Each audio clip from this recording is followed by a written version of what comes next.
Morning everyone, welcome to my channel. তোমরা সবাই কেমন আছো? আশা করি ভালো আছো, সুস্থ আছো, আর আমিও ভালো আছি। একই ফুলে দুটি কালার, কি ভালো লাগছে না দেখতে? সৃষ্টিকর্তার কি অদ্ভুত সৃষ্টি, ভাবতে অবাক লাগে না? সকাল সকাল ঘুম থেকে উঠে দেখি কি অবস্থা। রাতে বৃষ্টি হয়েছিল ঠিক, কিন্তু এত জোরে বৃষ্টি হয়েছিল বুঝতে পারিনি।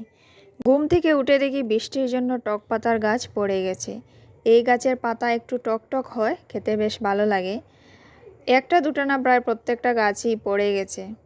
ওই দিকে একটা ফুলের গাছও পড়েছে। সন্ধ্যার আগে বিকেলের দিকে এই গাছে ফুল হয়, বেশ মিষ্টি মিষ্টি একটা গন্ধ বের হয়। ওইদিকে একটা জানালা আছে, রাতের বেলা অনেক সময় জানালা খুলে দেওয়া হয়, গন্ধটা গড়েও চলে যায়। গাছের গোড়াটা দেখো এইদিকে, আর গাছটা পুরোপুরি এইদিকে চলে এসেছে। গাছ দেখতে দেখতেই চোখে পড়ল ফড়িংবাবুকে।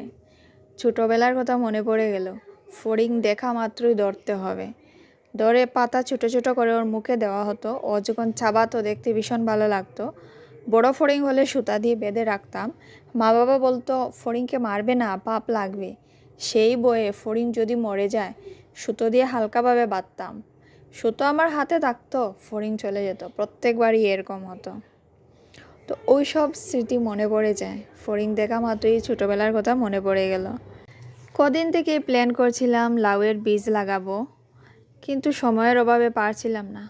ফাইনালি আজ একটু সময় বের করে নিলাম। ব্রেডের প্যাকেট নিয়েছি, একটা প্যাকেটে 3টা করে বীজ লাগিয়েছি।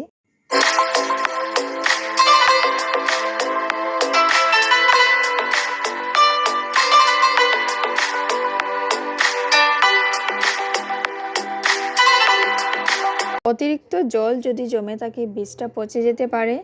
তো জল জমা না থাকার জন্য আমি প্যাকেটে হোল করে দিলাম ছোটো ছোটো করে, আর একটু জল দিয়ে একটা সেফ জায়গায় রেখে দেব। দেখা যাক কদিন পরে গাছ হয়। আদৌ হবে কিনা জানি না, তবুও লাগিয়েছি, দেখা যাক কি হয়। তো আজ এখানেই রাখছি, আবার আসবো নতুন ভিডিওর সঙ্গে।